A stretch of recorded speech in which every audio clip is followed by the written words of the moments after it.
What's up everyone, welcome back to the channel. Today I am going to be showing you something brand new from a new company, by the way, to be featured on the channel. It is Easy Tattoo. Easy Tattoo has been around since 2009, although they haven't been globally known until they started making cartridges, and their cartridges are really damn good. But today I'm going to be showing you their latest machine, which is called the Defender X. Check it out.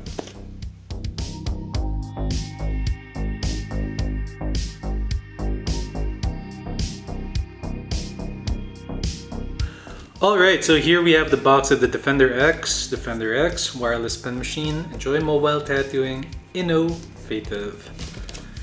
Here's the Easy Tattoo wireless logo, and over on this side is their socials on Instagram at Easy Tattoo Official and at Facebook at Easy Tattoo Official, made in China. Let's open up the box and take a look at what's inside.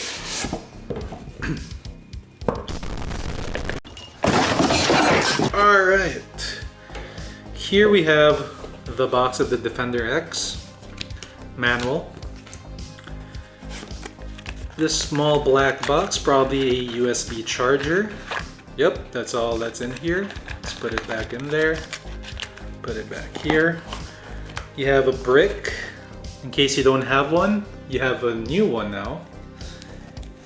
And of course, the machine. Now let's take a look at if there's anything underneath this. Nope, it's just a box and a big piece of foam for protection for your machine. Put this phone back, and we'll now take a look at the Defender X. Here we have the Defender X. Nice silver look to it. Really good logo on that. I like it. Oh, and the Easy logo up here. Really nice. What does it say up here? Lithium battery, 2000 milliampere. Okay, so that's 2000 milliamperes of battery. And mode Defender X. Alright, there you have it. Let's take a look at the manual really quick. Although I know what specs it has, but just to be sure again.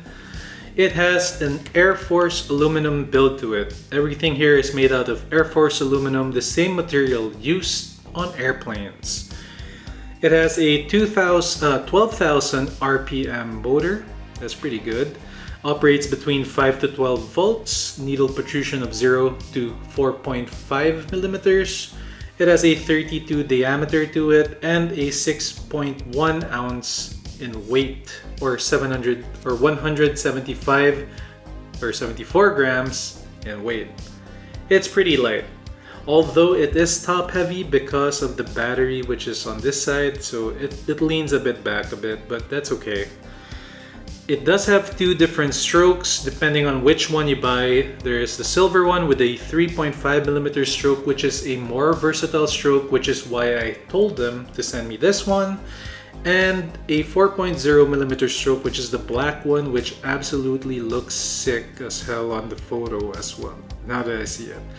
Alright, it has like I mentioned, a 2000 milliampere battery. It says that it takes about 2 hours to fully charge from zero, although it took faster than that. I'd say it's about 90 minutes. And its approximate working time is 5 hours. Although when I used it, it was about 5 hours, and already it still had like half-life. So take that with a grain of salt. So it's probably between 5 to 10 hours. They're just putting 5 hours just for a disclaimer, depending on maybe if you run it at 12 volts for like 5 hours, and that's the maximum it can put out. I was only running this machine up to 7 volts, so maybe that's why I had a lot of battery life left, even though I used it for 5 hours. Now let's take a look at the overall build of the machine so that you have a nice view of it. It actually looks really sick. It looks like something out of It looks like a capsule machine, honestly. Its screen, let's turn it on. Long press to turn it on. It has a jump start feature. And it has a cycling feature between time used, amount of battery life, and the voltage that it has. So typical with these wireless machines, right? although it has that nice green LED color to it. Now let's turn it off again. Long press to turn off. Let's turn it on again. What happens if we short press? It just pauses the machine, but it stays on. So you can just keep doing this. Start, off, start, off. Of course, you can adjust the voltage. Seems like you can only adjust the voltage while it's running and not while it's off. See? If I press plus, it turns on again. So you have to adjust it while it's running. It adjusts by 0.1, which is a fine-tuned voltage, which is what a lot of people like. I'll put it at 6.9 volts just because I like how it looks. There we go. Now you can turn off the jump start feature by pressing the plus and the minus button at the same time. And you'll see a flashing logo right there. That means that the jump start mode is off. And it's just gonna start that way. Notice the difference of sound. Now if I turn it back on, you'll hear the jump start. It goes 10. There you go. That's the sound that it makes. Very nice sound. Now let's try to see what's inside the grip. Has a good click to it. Unfortunately, you cannot remove the grip. It is a small grip at that too. Now this is a problem, guys. This is a problem with the build of the machine. I wish this thing came off so that it would be easier to clean this area, which is the part that gets dirty most of the time. So that's minus points for this machine, although its ingenuity is awesome because it is one of those lower button machines, right? Like the buttons are here rather than up here. That way it's more like you can just keep working, dip, pause, you know what I mean? You don't have to like press up here and change your grip. So it's just like that. One thing though, now the paint of it, I like the silver look. However, because it is aluminum or aircraft aluminum, the paint job doesn't kind of do it justice. It kind of makes it look a little bit cheaper than it is because of the feel of the machine. It actually feels like, if you listen to it, it feels like plastic, but it's not. It's actually aircraft aluminum, which is good. It's a good quality. It's a good it's a good material, honestly. But it makes it feel and look cheap because it makes it look like plastic, the paint job. That's one of my complaints about the machine, other than its sterilization issues, which I'm sure you've already thought of in your head as well. But enough of that. Overall, I like the look of it. It's the first outing in this type of machine. Hopefully, they can create a better machine after I've given my input. Another thing that I want to put into perspective or point out is the buttons, the rubberized buttons. If they change the buttons to a touchscreen feature rather than a press button feature, it will make the machine so much more sanitary. Because these buttons here, you can trap dirt on it, and also it can cause like these chippings. They use some sort of rubber here that kind of chipped off, and I don't know if you can see that, but you can see that this power thing already has some damage to the button. So if they make a touchscreen version of this console, or maybe even like you know how like the screen is like the buttons are part of the screen, but you can still press down on it, something like that would make this machine so much better, so that you just throw it in the UV oven and be done with it.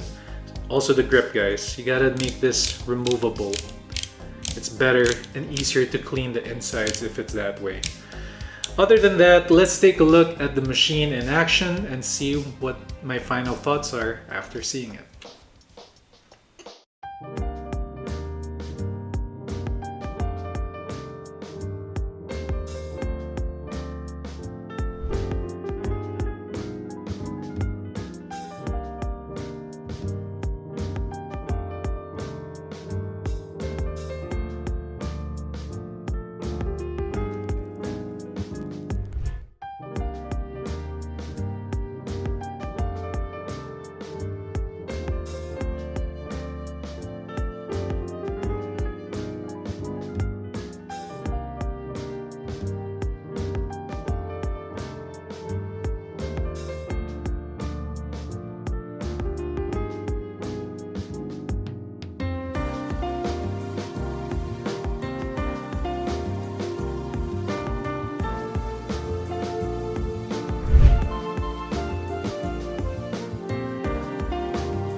Alright, so the Defender X has a lot going for it in terms of ingenuity and innovations, right? It's a very futuristic look into what a tattoo machine could be in the next few years.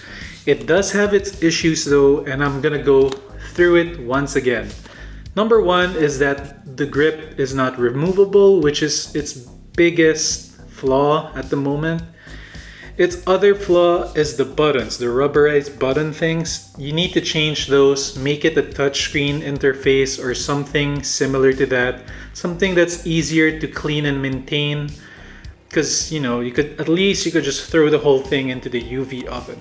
Another thing is probably change the paint style of the silver. It's a small thing really. It's not a major thing. But because the material used is aircraft aluminum, that paint job of the silver did not do the machine any justice. It made it feel like, honestly, it made it feel like plastic. But it is a performing machine, and the needles that Easy Tattoo makes are really good. The cartridges are something else. I'll make a whole other video about the cartridges. Yeah. Anyway, the Defender X, I believe, is a machine that is just on its first stage. There are probably, you know how there's like different Super Saiyans or Super Saiyan 1, 2, 3, 4, 5, God, whatever. I don't know, I don't watch the new ones, but it's only Super Saiyan 1 right now. Actually, I feel like it's only Kaioken times 10. But once it turns into Super Saiyan, then we'll see what happens next. That's it for this video. Don't forget to hit that like, comment below, subscribe to the channel, hit that bell so that you're notified on what's coming next, and I'll see you all on the next video. Later.